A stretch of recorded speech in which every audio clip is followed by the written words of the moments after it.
talking to you about something that I was working on when I was in, as many of you NCSSM students are experiencing now, your shoes 3 years ago, kind of metaphorically and like kind of literally. I was working on a project called Fresh Buyer that I started as a senior here, that now my friends and teammates have continued through our college career and are still continuing now.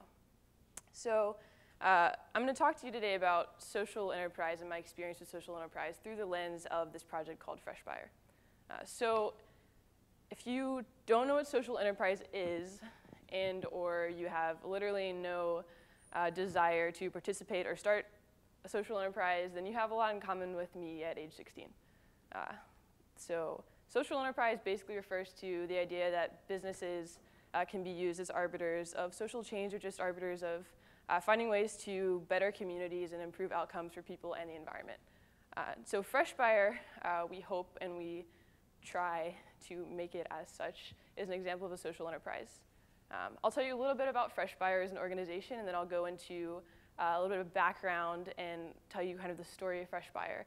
And then I'll end out with some classic reflections on my time working on this project. So Fresh Buyer is an organization that's goal is to connect grocers with shoppers in order to help reduce food waste and generally encourage sustainable habits.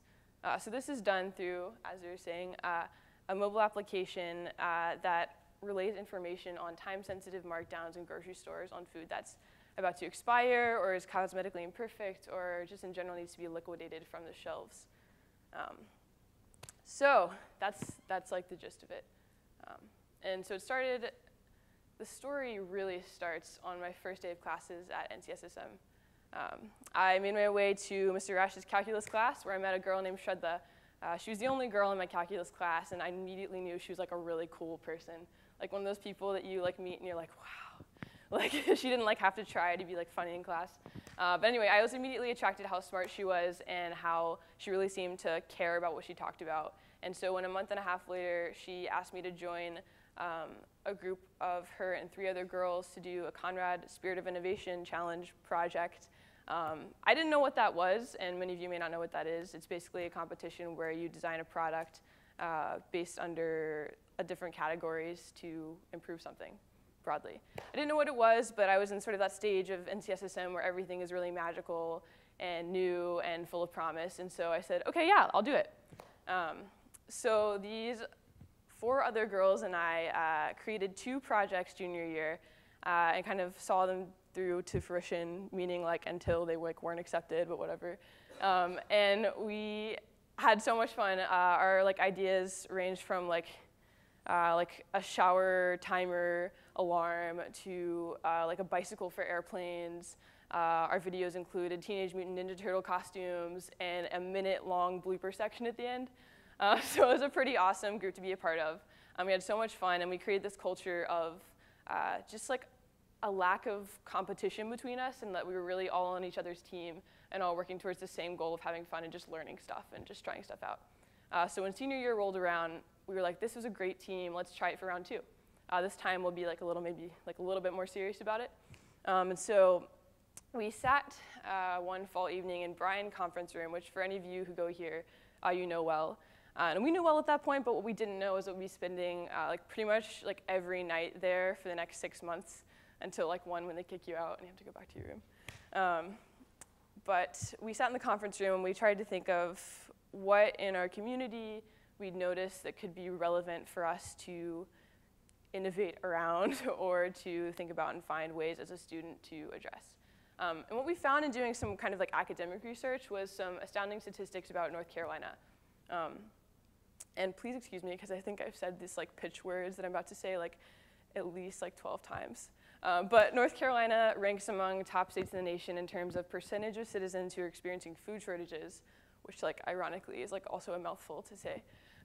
And also ranks among top states in the nation in terms of childhood obesity rates. So clearly there is this gap in effective food distribution, and this gap we were hoping to close or better understand or target through sort of like an interactive solution. You know, we're high school students, you didn't want to target institutions, we don't really understand exactly what's going on.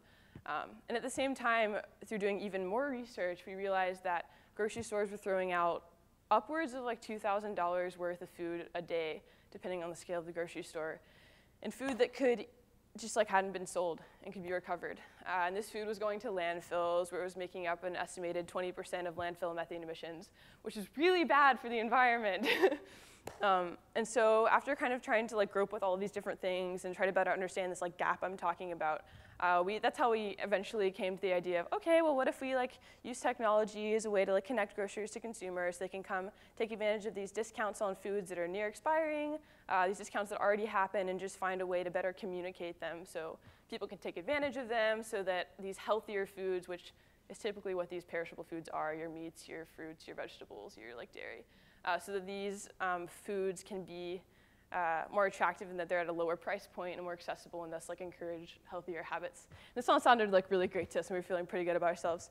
So we applied to an entrepreneurship class here, and we found our way to the UNC Social Entrepreneurship Conference in the spring, and ended up winning that conference, which was kind of like, woo, for us. But what it allowed us to do through that conference is allow us the exposure to people all across the Triangle, to the UNC Board of Governors, to people who invested their time, their energy, and sometimes their money in us to allow us to get incorporated right after our senior year ended. And it was all kind of unexpected and a little bit scary for us. We were 5 girls who were going to 4 different colleges, but after we had expanded this sort of like culture and community that we created between ourselves and that we'd found at NCSSM, those of you who go here know that, you know, maybe sometimes it can be a pressure cooker, but it also allows like for so much creativity to thrive here. So we embraced that environment here, and we're able to find that community through reaching out to people and to sharing our story. And so we decided, I guess we're gonna do this. Like, we don't have enough reasons not to. We like hanging out with each other. Like, it'd be a good excuse to stay in touch, and we might actually be able to make something happen. So we did it.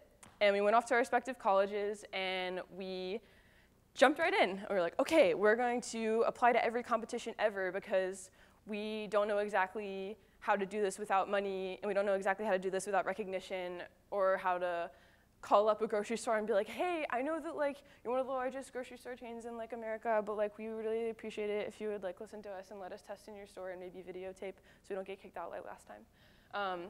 And it was harder. It was really hard.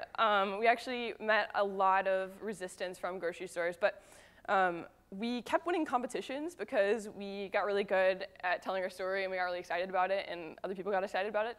And so we had this long phase of working really hard and trying to find tech developers because we were a tech company without anyone who knew how to code. And then we, so we were kind of doing the most and like stretching as far as like all 5 of us could, and reaching into our university networks and trying to make connections and trying to like literally calling up everyone in the Triangle area who like knew anything about grocery stores or food waste or technology or anything to listen to us and to have conversations with us. It was really inspiring. But when we joined a fellowship at UNC, we had these facilitators who sat my friend Gabrielle and I down and said, so like we notice that like you keep having these successes, and we also notice in class that you like exhibit a lot of like insecurity about your organization because like we don't really know what we're doing. And so we realized that we were having all these like successes meaning like we were winning things and people were telling us like good job, but at the same time like this is what was keeping us afloat, when in reality like on an organizational level we had a lot of weaknesses and things we needed to sort out.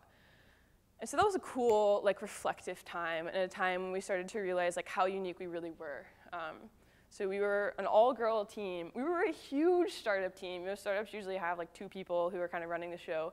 We had a flat organizational structure, which everyone says is really bad. They're like, no, you need to have hierarchy so you can make decisions quickly. And we were like, well, we've never made decisions quickly, so like we don't really know what that means. And then we were also like very collaborative. We didn't really necessarily have like broken down roles, which people also told us was something that we should do. But we'd all kind of work on everything and collaborate with each other. And I didn't know anything about like business social dynamics, which like continued to be a problem. And we were just like super new to it. And we were like unique in that way. But anyway, this allowed us to be really reflective and to try to be more intentional with the way we like moved forward. Also at this time, we were invited to the Clinton Global Initiative University Conference, which was like crazy, and got to meet Chelsea Clinton, which was like crazy.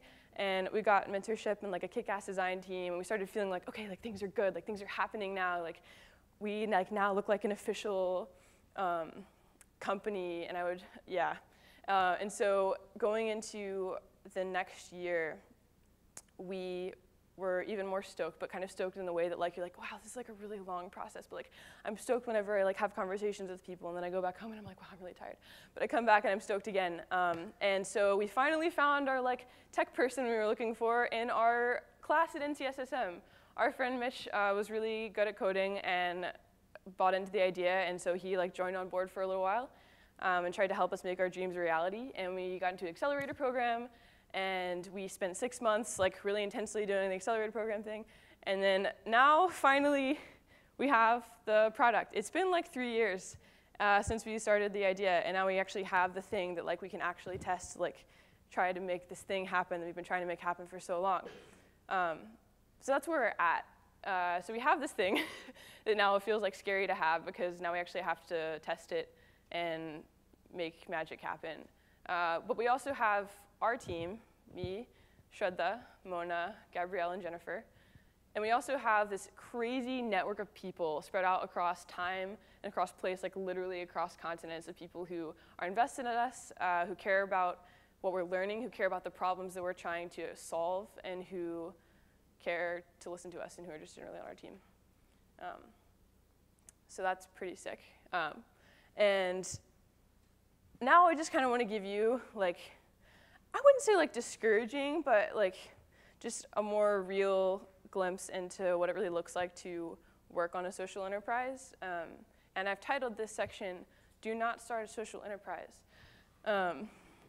So I'll start and give you just a few reasons for why this is especially challenging. So I would say, do not start a social enterprise if you are trying to make money. And I say this because I've actually like netted a loss in this like 3-year journey that we've been on. Like we invested some money into Fresh Bar in the beginning, and I have like yet to come away with a salary. But it's the way we designed it, and as students we're not financially dependent on it, and it's not making money yet, so it seems relevant and useful. But that's definitely something that people who go into social enterprises like consistently bring to the forefront. Do not start a social enterprise if you would like to feel like you are not wrong. Because at the end of every day, we're usually wrong about something. Whenever we do more research, we realize we're wrong. Whenever we talk to people in grocery stores about our assumptions about them, we realize we're wrong. And this consistent cycle of recognizing that we know like pretty much nothing.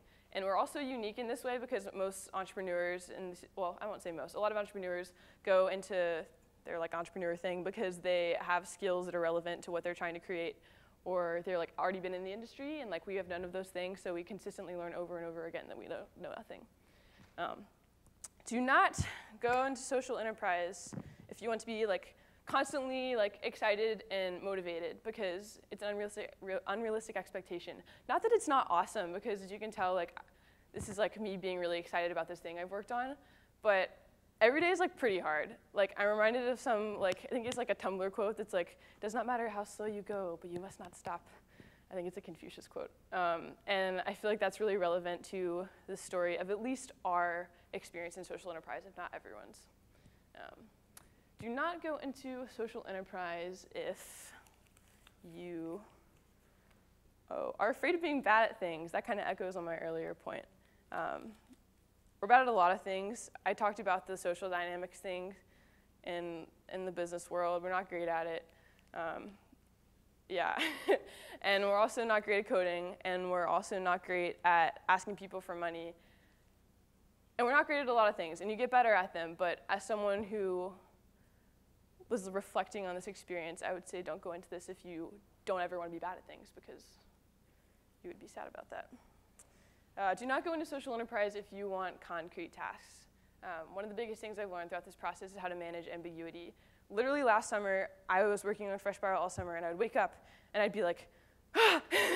And I'd sit in my bed until like the last possible minute when all my roommates were leaving, and I'd be like, what do I do today to like contribute to this team and like move the project forward? You create your own metrics of success. You create your own idea of what failure is. You create your own idea of what you need to do to move a project forward that doesn't have anything tangible to move forward. Oh, don't go into social enterprise if you want not to have moral dilemmas in your work. I think this is a common misconception because social enterprise seems like, oh, like I can feel confident that what I'm doing is good.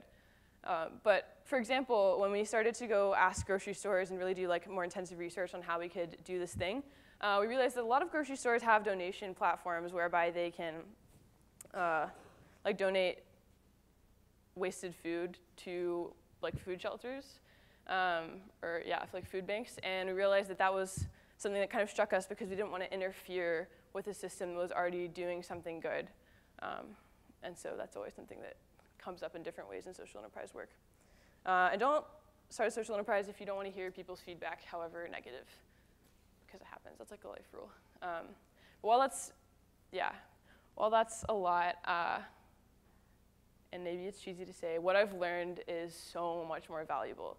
I've learned how to work with a team through like really stressful situations and how to manage these ambiguous tasks and how complex like systems are. For example, the system of food distribution is so complex, and being able to be involved in it in a business sense has made it so much more relevant to us and has allowed us to learn so much more about it.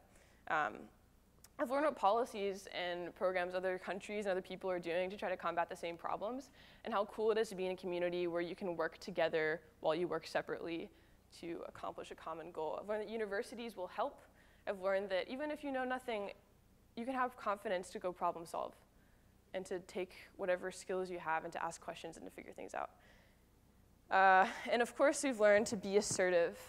We've learned to be assertive in protecting what is most important to us. In conversations, in the business deals that we make, we work hard to protect what's important to us, the integrity, the creativity, the honesty that we care so much about, and that overarching mission of trying to do something good for the community. And so I'll just leave you with a few quick points of me reflecting and trying to be inspirational and offer something back to you from my experience. We hit a lot of roadblocks, like I talked about earlier. We had this period where like things were going like really well. We were hitting these pluses, but we had a lot of like minuses deep inside in our organization. And now it seems like there are so many obstacles, but this community that we've created is like keeping us afloat and keeping us excited and energized, even when we don't want to be.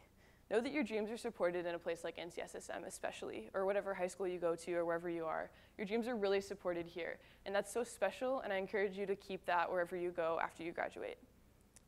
NCSSM is literally just the beginning, especially for my journey. It's okay to be unique. I talked about how non-traditional we were, and I encourage you and your uniqueness not to be afraid to enter into industries like social enterprise. It's okay to be a finished product, but also a work in progress, which is a quote I borrowed from someone, but I don't know the source. That's how I feel about our project, that's how I feel about myself, and that's what I encourage you to think about and to be okay with when you enter a world in which like you don't have this safe, exciting place to call home. Don't waste inspiration. I wrote in a journal the other day, I saw in a journal the other day that I found, I'm so inspired and I'm so selfish because I consume so much media, so many TED Talks, and I go home at the end of the day and I don't know what to do with it. So I encourage you, if it's not social enterprise, that's been pretty life-giving to me, find your team. Find your team of people that care about you and your learning and your growth. Find a team of people that you care about. Find a team of people that are invested in helping you learn how to be a better citizen of the world and to better find your place in it. Thank you.